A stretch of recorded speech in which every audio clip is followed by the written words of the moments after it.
Ascó va acollir la primera trobada de la Federació Sardanista de les Comarques Meridionals de Catalunya després del confinament pel coronavirus. Una sessió que va comptar amb la presència de 18 associacions que promouen la dansa catalana i que va tenir com a eix central un debat sobre la celebració dels aplecs seguint totes les mesures de seguretat sanitària marcades pel Procicat. No sabem què tenim que fer. Ara sembla que la cosa es comenci a obrir una mica. Sembla que el Procicat ha dictat unes normes, però són tan estrictes que la majoria d'entitats sardanistes, o moltes entitats sardanistes, no les podran complir. Et demanen, primer, que estigui en un recinte tancat. Segona, que prenguis nota de totes les persones que ballen. Tercera, que tenen que ser el que deien ells, grup bombolla, que tenen que ballar tots, o sigui, la gent sempre els mateixos.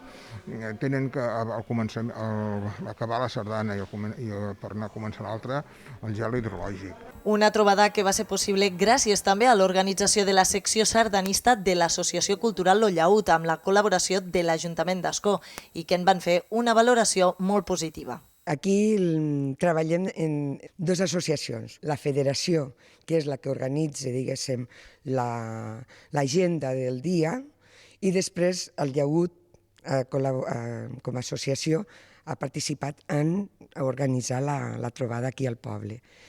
Què han fet? Normalment, com sempre són assemblees o reunions, se fa primer un petit esmorzar convidant a les associacions dels diferents pobles que venen de la província de Tarragona, després se fa la reunió, que és la que a les 10:30 l'han fet, i quan acaba se feia sempre una ballada de sardanes.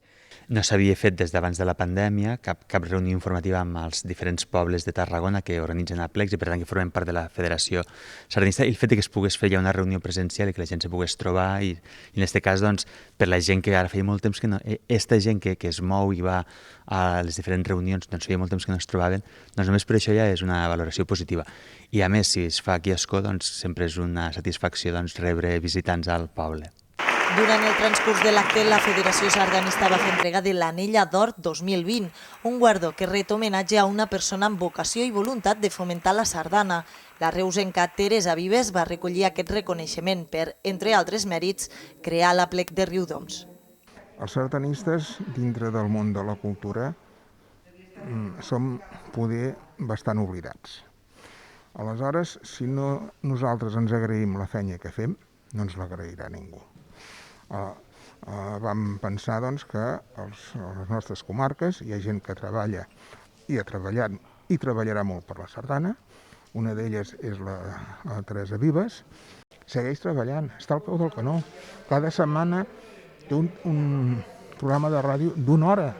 Ho fem perquè la sardana sigui reconeguda arreu. De Catalunya ja ho està, però que sigui reconeguda arreu del món. Que sigui d'una vegada reconeguda com a patrimoni de la humanitat, com a patrimoni immaterial per la UNESCO. I tot això és el que ens fa treballar. I la Teresa, per tot això hi ha treballat. La jornada també va incloure un concert sardanista a càrrec de la Cobla Cossetània i al qual hi va assistir una 50 de persones. Entre el repertori es va poder gaudir de 2 sardanes asconenques, el Castell d'Ascó de Miquel Salvador i T'estimo, de Cisco Salvador. Un concert que va posar el punt final amb la Santa Espina, amb la qual molts van voler puntejar-la respectant mesures i amb el desig que empeny la sardana. La sardana és per ballar, també és per escoltar, evidentment, però la sardana és per ballar, vull dir, s'han d'agafar de les mans i la gent ballar. No està clar el que ha dit el Procicat, però bueno, avui sent l'última i sent que tots estàvem aquí en família, no crec que passi res. Aquí baix em sembla que ho teniu bastant controlat, em sembla que està bé. Doncs bueno, a poc jo crec que es aniran fent cosetes, s'estan ara movent les coses, els ajuntaments s'estan movent i jo crec que durant l'any anirem fent cosetes. La veritat és que la gent que li agraden les sardanes i que balla sardanes han tingut troba a faltar, perquè avui l'última sardana que s'ha tocat, doncs evidentment la gent ha hagut de fer els passos perquè és que suposo que devien marxar els peus sols. Amb tot, Ascó tornarà a viure l'aplec del mes de juliol i que arribarà a les 32 edicions. L'acte s'emmarca dins les activitats programades per la Festa de Sant Cristòfol. Aquí a Ascó, el dia 10, ja ho anunciem, després ja es farà tota la seva propaganda, que calgui, difusió, llavors se farà, però continuem aquest any fent concert. A l'escola d'estiu se farà concert. han valorat entre el llaüt, que és millor fer concert, perquè clar, s'ha de fer un sopar i els sopars de moment encara no es poden fer, i crec que és per a mi, encara que diguéssim llum verda, que tu vas dir llum verda, jo no l'estic veient tan verda. I clar, nos curem en salut, que les coses la gent pugui vindre, gaudir. El concert es podrà gaudir a la plaça del Casal a partir de les 10 de la nit i anirà a càrrec de la Cobla Gramuntina Vents de Riella.